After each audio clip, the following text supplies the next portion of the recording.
wiping out kids, okay? Like, we're paying attention. And he was there too. And he, even more than yours truly, had his finger on the pulse of what young Republicans wanted, what young conservatives were feeling. And they were already against the war. You know, the Democrats went long ago against. All of the independents had turned by the summer before when Charlie was killed. And the young Republicans were turning in huge numbers.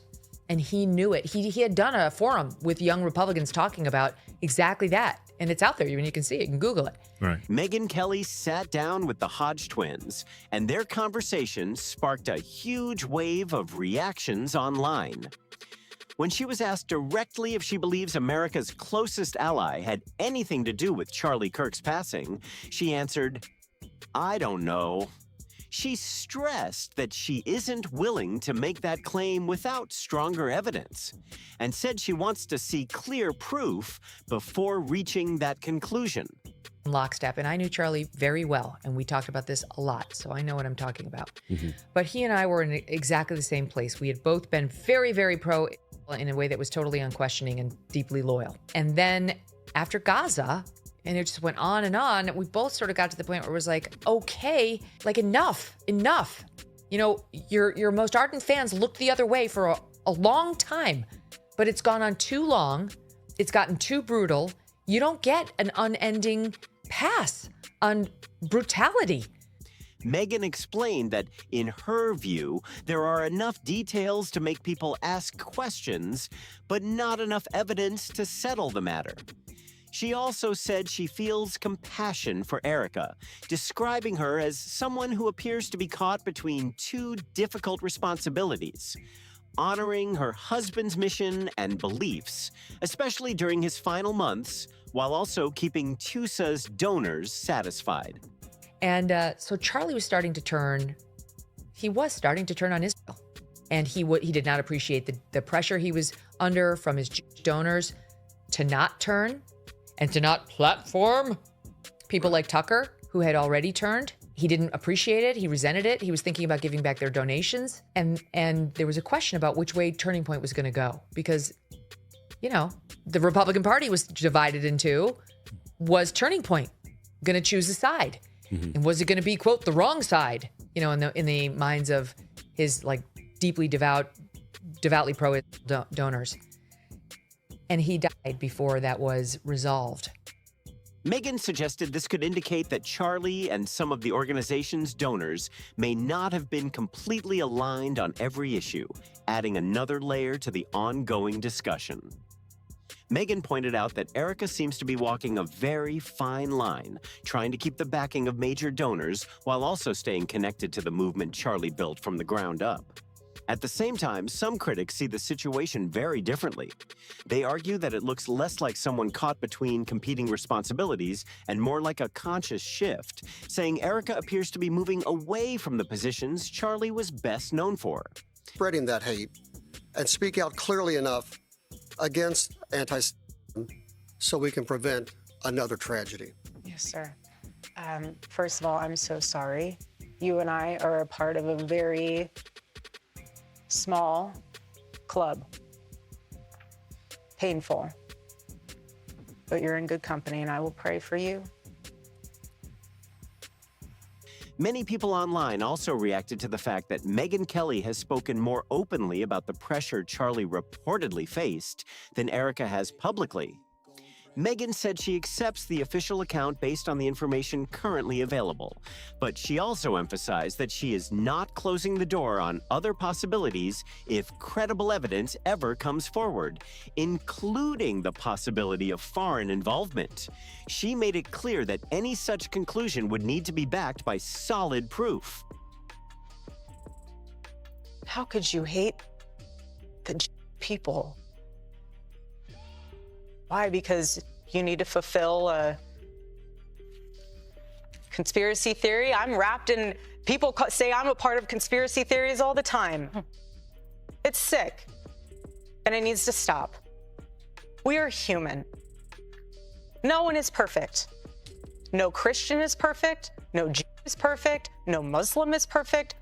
We are broken, sinful humans in need of a Lord and Savior. And that's why it is so important to give your life to the Lord. Because once you do that and you fully surrender to the Lord, you have no room in your heart for hate. And so, sir, I am so sorry what happened to your daughter. I pray that does not happen, and I pray that that is something that we can somehow extinguish in this world.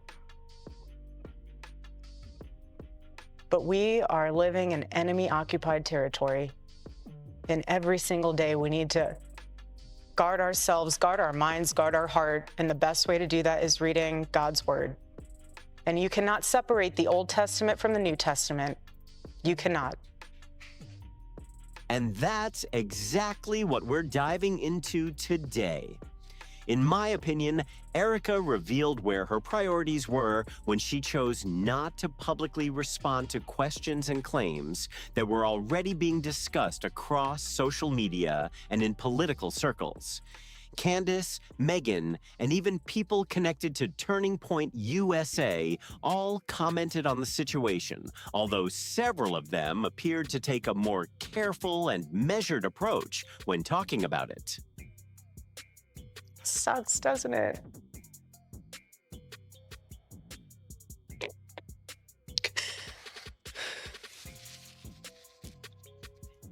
Hate is hate. It's evil. Charlie and I have always been very clear on our stance. It's people. It's awful. Awful. Anti-Semitism is what healing factor comes out of hating people? What healing factor comes out of hating Christians? What healing factor comes out? Hate in general. Nothing. Nothing. Charlie always would say very clearly, who hate was brain rot. He would always say it. We've been to Israel twice together. And to be able to walk in the place where our Lord walked and see the Bible come to life in Technicolor, how could you hate that place? We'll come back to that in just a moment. Some people believe Charlie passed away before ongoing disagreements or future plans for the organization could be fully worked out, while others completely reject that idea. What is clear is that Charlie Kirk was never known for staying quiet about his beliefs. He regularly explained where he wanted TPUSA to go, what he supported, and what he opposed through interviews, podcasts, speeches, and public appearances. Charlie also shared many of those views with colleagues, co-hosts, and even with Megyn Kelly during an appearance on her show. According to public comments from Candace and Megyn, Charlie was under significant pressure from some donors over speaking about political issues involving one of America's closest allies. Those statements have sparked intense debate online, but they remain part of a broader public discussion rather than established fact. Supporters often describe Charlie as someone whose convictions shaped his decisions, believing he felt a responsibility to speak openly about the issues that mattered most to him. Is there anything specific that Turning Point can do to combat anti? Yeah, so we're all of our college campus and high school campuses, we have these conversations. And our students understand exactly my heart and Charlie's heart and the sentiment of everything I just said. We have Shabbat dinner happening at AmFest. We have individuals in our chapters who are Jewish. We have people that are going to be having booths. We have an exhibit hall at AmFest that are Jewish, that have Jewish organizations. The only way to combat evil, just like Charlie did, is with dialogue and not being afraid to do it. That is one reason some critics say they were disappointed that Erika has not publicly addressed those specific claims in greater detail. Others believe she has her own reasons for handling the situation differently and prefer to avoid jumping to conclusions. During an interview with Bari Weiss, some viewers felt her answers were careful and polished, but did not provide the direct responses they were hoping to hear. That contrast quickly became a major topic of conversation online, with different audiences drawing very different conclusions about her approach and what it might mean. In the interview, Erika spoke about how she and Charlie had long expressed support for one of America's closest allies, its people, and the relationship they believed was important. She also said that, in her view, some of the criticism directed at that ally had gone too far. If you have these things that are being said, you need to counter it with the truth. And if you don't, there's a void and a vacuum. And so even though they're a small number, they get louder and louder. So we need to do our best, which we're doing our part. We're going to continue to do our part to make sure that the truth is always heard. We'll amplify it even more. And we're going to do the best we can, but we need the whole community. We need everyone in on that. Bob, thank you so much. I want to... Those remarks quickly sparked strong reactions across the political spectrum, with supporters and critics offering very different responses. As the interview continued, Erika became emotional, and viewers interpreted that moment in very different ways. Some believed her emotions were completely genuine, while others felt the conversation still left important questions unanswered.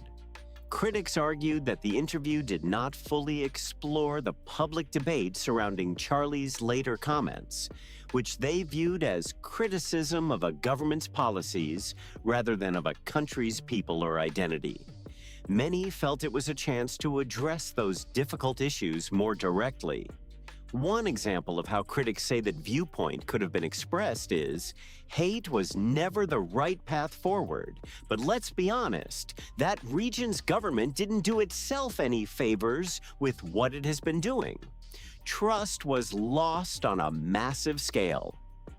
Some critics believe Erika should have acknowledged the pressure Charlie was reportedly facing and spoken more openly about how it may have affected him. They argue that if he felt disappointed by reactions from people he had long supported after criticizing a government's actions, that would have been an important part of the public conversation. Others see the situation differently, saying she may have valid reasons for keeping those matters private. Those competing views continue to spark intense debate across social media and beyond. The comment section reflected that sharp divide. One person wrote, "Is it just me, or does she never seem to answer questions directly?" Others shared similar opinions, saying they felt her responses were polished but did not fully address the questions being asked. At the same time, many supporters pushed back, arguing that interviews do not always give someone enough time to explain every complicated issue in depth. Another commenter asked, "Hold the phone. When did Charlie start liking CBS and mainstream news?" That question came from people who remembered Charlie's public criticism of CBS and other mainstream outlets.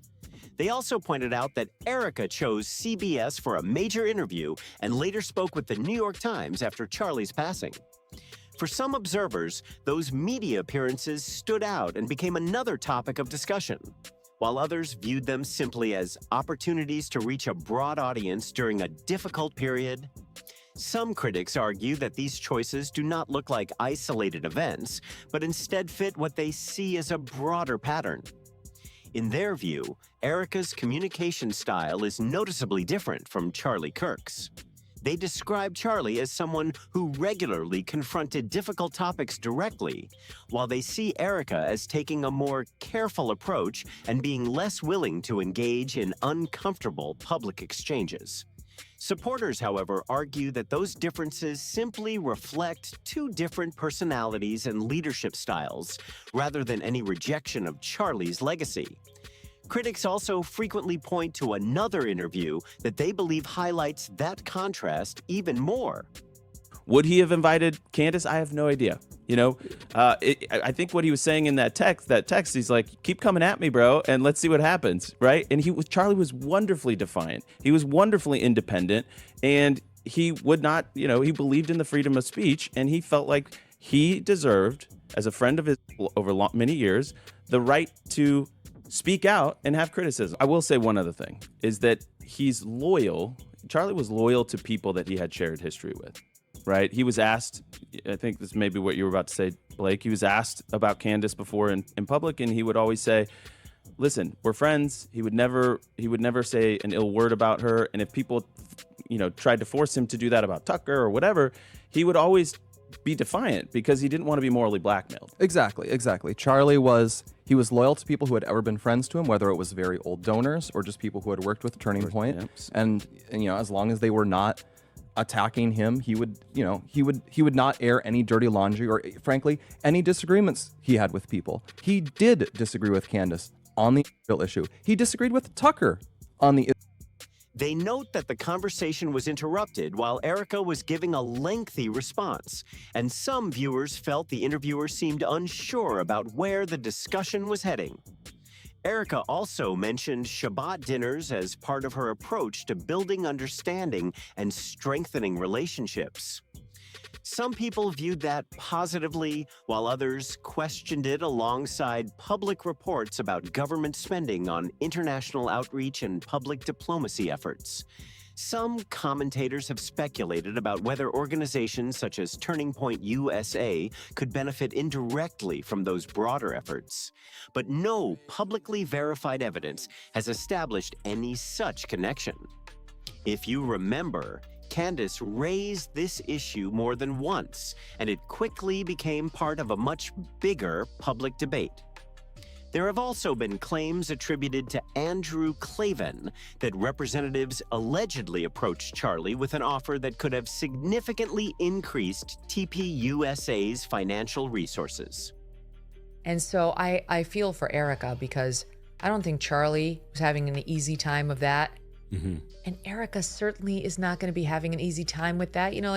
She's left with Charlie's messaging, which was no war with Iran, but that is brain rot, and probably in no condition to discern what exactly is anti-Semitism and what's not, because people are conflating that right now. They're expanding that term as we speak to include any criticism of Israel.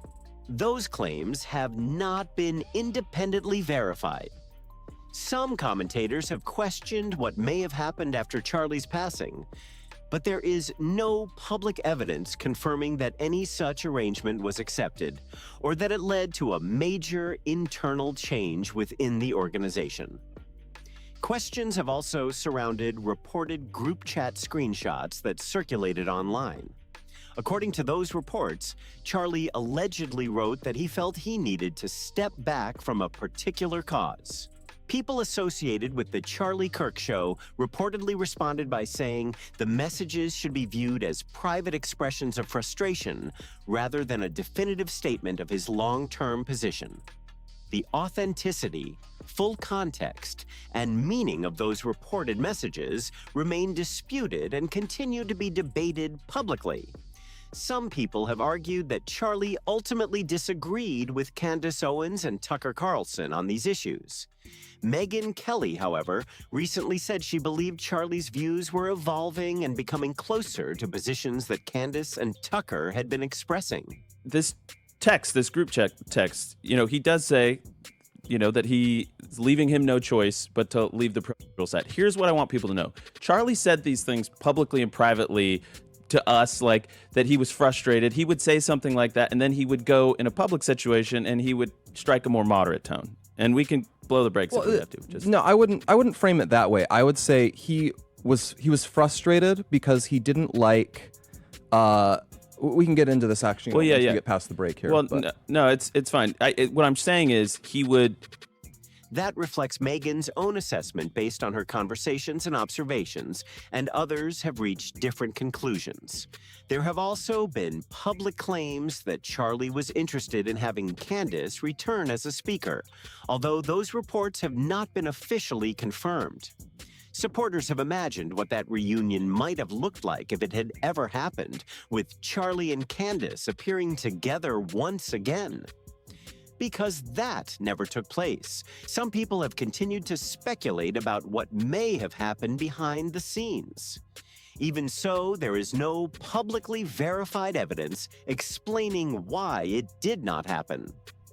Those unanswered questions continue to fuel discussion, and some critics say they remain frustrated with Erika's public handling of the situation, while others believe it is reasonable for her to keep certain matters private.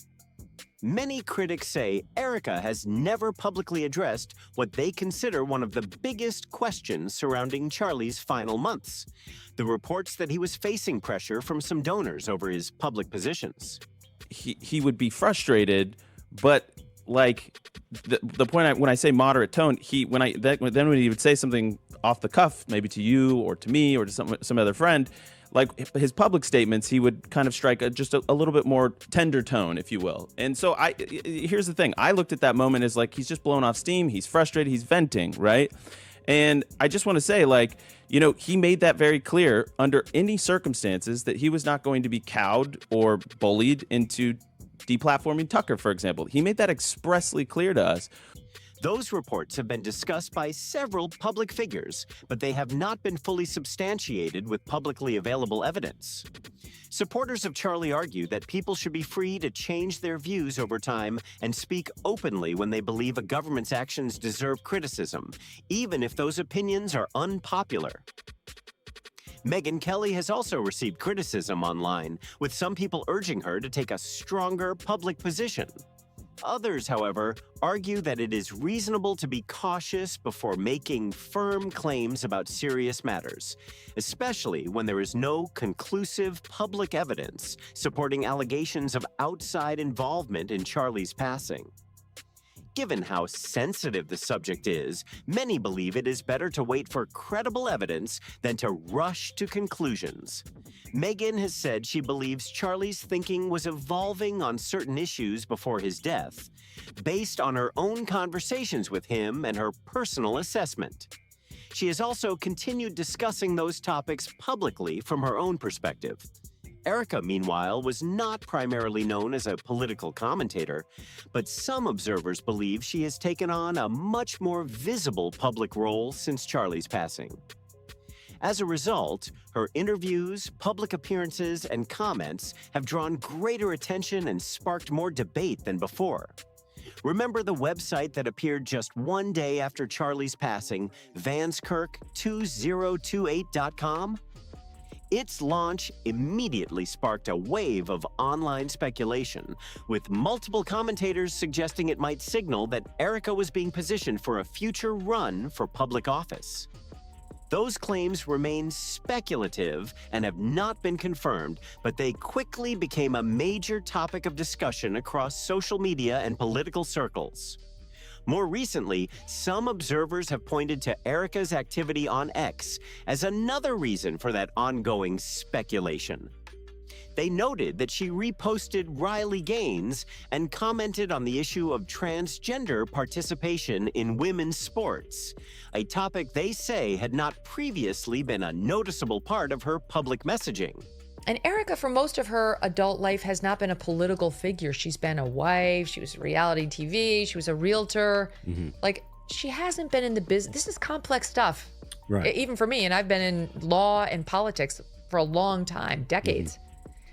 So I just think she's probably, and I haven't talked to her about this, but I think she's probably, I don't know, feeling the ground under her feet moving and not wanting to do anything that's going to undermine her husband's organization, and doing her best to just hold whatever factions she can together so that they don't turn on Turning Point. You know, like, I think based on what we saw at, like, you know, their event in December, AmFest, she would like to keep both factions under the Turning Point roof. I don't know whether it's possible. Yeah. And I think she'd like to keep those pro donors on board and not lose the non-interventionalist section of the party. And I don't know whether that's possible either. So that's, you know, you asked me why she hasn't said anything about it. That's my guess, without having spoken to her directly. So do you think Charlie Kirk's was a coincidence at that point in time where he was starting to turn against his? You think it was just a coincidence? I don't know. For people already watching how her public profile was evolving, those posts drew even more attention and prompted fresh debate about what they might signal, while others cautioned against reading too much into a small number of public statements. The repost said, Democrats claim to champion women's rights, yet they allow men to infiltrate women's spaces under the guise of identity politics. Then they gaslight anyone who questions it and smear women for defending basic reality. The hypocrisy is astounding. God created men and women intentionally and in His image, each with a unique design and purpose. A society that can no longer recognize or honor that truth is not just losing fairness in sports, it is losing its understanding of God's creation, and with it, its humanity. Some commentators questioned why Erika chose to share that message at that particular moment. In their view, it did not appear directly connected to the ongoing discussions about Charlie's legacy, and instead suggested a broader focus on cultural and political issues. That interpretation is subjective, and others simply see the repost as reflecting her personal views. Critics argued the timing appeared deliberate rather than coincidental, and suggested it might signal a shift in her public messaging. They also pointed to the next post on her timeline, which praised J.D. Vance, as another reason they believed her online activity was becoming more openly political, while others viewed the posts as ordinary expressions of her opinions rather than evidence of a larger change. The next post turned to another political topic, with Erika commenting on Spencer Pratt's reported campaign. She wrote, regardless of the outcome of Spencer Pratt's race, what he's doing is authentically American. See a problem, become a part of the solution. His campaign ads are unconventional, but that's the point. It's refreshing. Instead of speaking like a career politician, he's speaking as an American who sees and deeply understands how fragile the simple things in life are when leadership fails. This is what this country is all about. Citizens willing to step into the political arena unafraid and challenge a failing system, much like the one that has destroyed Los Angeles. I hope moments like this inspire more Americans to throw their name into the mix. That post sparked another wave of reactions online. Some observers saw it as another sign that Erika has become more comfortable sharing her views on political issues beyond those directly connected to Charlie's legacy. Others viewed the post simply as an endorsement of civic engagement and encouraging people to get involved in public life. Some critics went a step further, suggesting that posts like these could be laying the groundwork for a future political role, although that remains speculation rather than an established fact. As Erika's public messaging continues to evolve, people keep debating what, if anything, it could signal about her future plans. Some critics believe Erika's recent posts sound like the kind of messaging someone might use before announcing a larger role in public life. They imagine a speech along the lines of, I decided to step up, to stop being a bystander, to do something. In their view, the tone, wording, and overall presentation resemble the early stages of building a political brand. Others, however, argue that this interpretation reads too much into a relatively small number of social media posts and may not reflect her actual intentions. The discussion grew even louder when some supporters pointed to what they saw as an inconsistency. They questioned why Erika publicly commented on Spencer Pratt while not making similar public statements about Representative Thomas Massie, whom Charlie had openly supported. For those critics, that contrast became another major point of discussion and added to the ongoing debate about the direction of her public messaging and public role. One commenter wrote, "Your attempt to be a political influencer feels so disingenuous. You didn't post this much when Charlie was alive." That remark gained attention because it echoed concerns that some followers have expressed online. Others pushed back, arguing that it is completely natural for someone's public presence to change after a major life event, and that increased visibility does not necessarily signal a larger political plan. Either way, her social media activity has become a regular subject of online discussion and debate. Some critics believe Erika's public messaging is still taking shape and that there is no clear long-term direction yet. They speculate that over time, she may try to build a public identity that stands apart from Charlie's legacy and take on a larger leadership role. From that perspective, they see her recent posts as an effort to become more active in political conversations. Another commenter wrote, "Erika will come out for Spencer Pratt but won't show support for Charlie's favorite congressman." Supporters, however, argue that choosing which people or issues to post about does not necessarily point to a broader strategy or future political ambitions. Meanwhile, attention has also remained fixed on Megyn Kelly. Her interview sparked strong reactions from multiple sides. Some people felt she went too far with her comments, while others believed she was too cautious and should have said more. That split response shows just how polarizing the topic has become and why her remarks continue to generate so much discussion. When someone has held strong beliefs for many years, a change in perspective usually does not happen overnight. That is one reason some people view Megyn Kelly's comments with added nuance. Candace Owens is often seen as someone who speaks very directly, even when her views draw intense criticism. Not everyone approaches controversial issues the same way, and different public figures have different reasons for taking a more cautious approach when discussing sensitive topics. A distinction that many critics point to is that Megyn Kelly is an outside commentator, while Erika is widely seen as the person most closely connected with carrying forward Charlie's public legacy. Megyn has publicly shared her view that Charlie's thinking was evolving during his final months, and Candace has expressed similar opinions.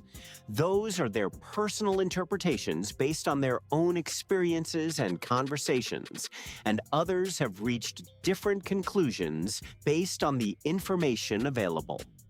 Meanwhile, some critics have questioned Erika's decision to stay relatively reserved on those specific topics, noting that many of her public posts have focused more on faith and other issues instead.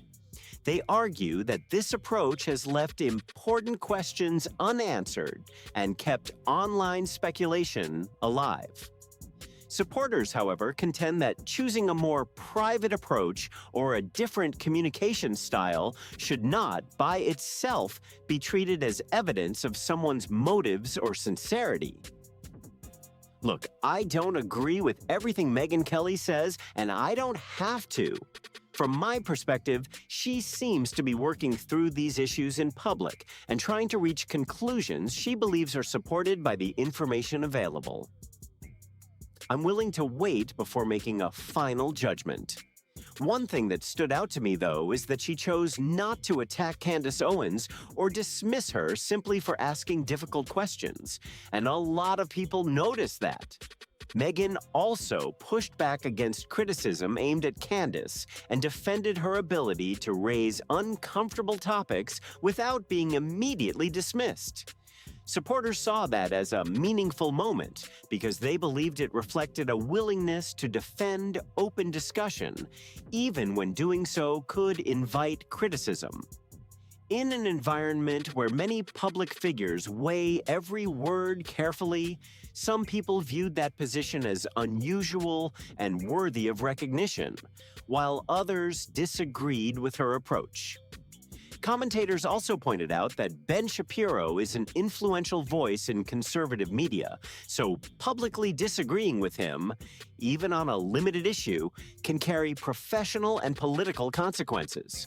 Supporters of Megyn argued that she accepted that risk because she believed Candace should have the freedom to pursue her reporting and express her views without being personally attacked.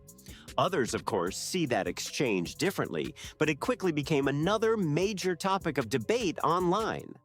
Some supporters view that as a meaningful choice, especially in a political climate where alliances can shift quickly and public disagreements may come with real consequences.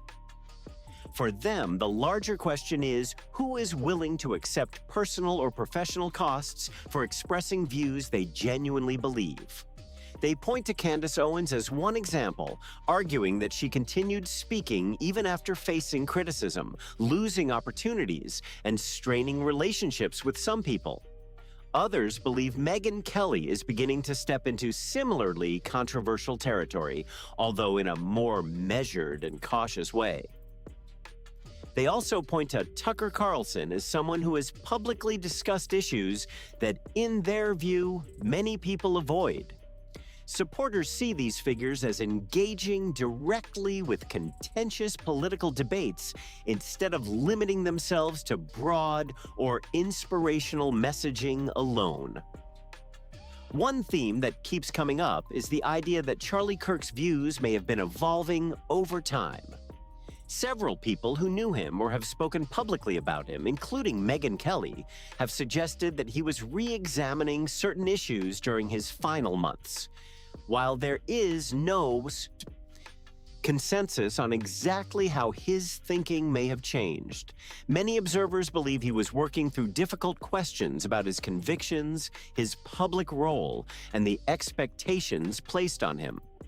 Those different interpretations continue to sit at the center of the ongoing public discussion. According to several public figures, including Megyn Kelly and Candace Owens, they believe Charlie Kirk's views were evolving during his final months. Others who interacted with him publicly have shared similar impressions, although there is no single definitive account explaining exactly how his thinking may have changed. Supporters who agree with that interpretation argue those reported shifts could have led to difficult conversations behind the scenes. Even so, that remains part of an ongoing public debate rather than an established fact. Critics argue that when the people closest to Charlie do not publicly discuss that period of his life in the way they expected, it leaves room for more speculation. In their view, unanswered questions naturally lead to more discussion, more theories, and more frustration among supporters who continue following every interview, social media post, and public statement. Others believe those closest to him may simply prefer to keep certain matters private, and that this choice should not automatically be treated as evidence of anything beyond a personal decision. That continuing disagreement is one reason this story still draws so much attention. Many people remain interested not only in Charlie's legacy, but also in how different public figures have chosen to speak, or not speak, about his final months. Now it's your turn to weigh in. Do you think Megyn Kelly has accurately explained her perspective on these issues, or would you like to hear her expand on it further? And how do you interpret Erika's approach to these public questions? Share your thoughts in the comments. This community always brings thoughtful opinions and lively discussions, and every perspective helps keep the conversation going. If you made it all the way to the end of this video, thank you for watching. If you enjoyed this discussion, hit the like button, share this video with someone who would want to join the conversation, and if you haven't subscribed yet, now is a great time. Don't forget to turn on notifications so you never miss a new upload. Thanks again for being here, and I'll see you in the next one.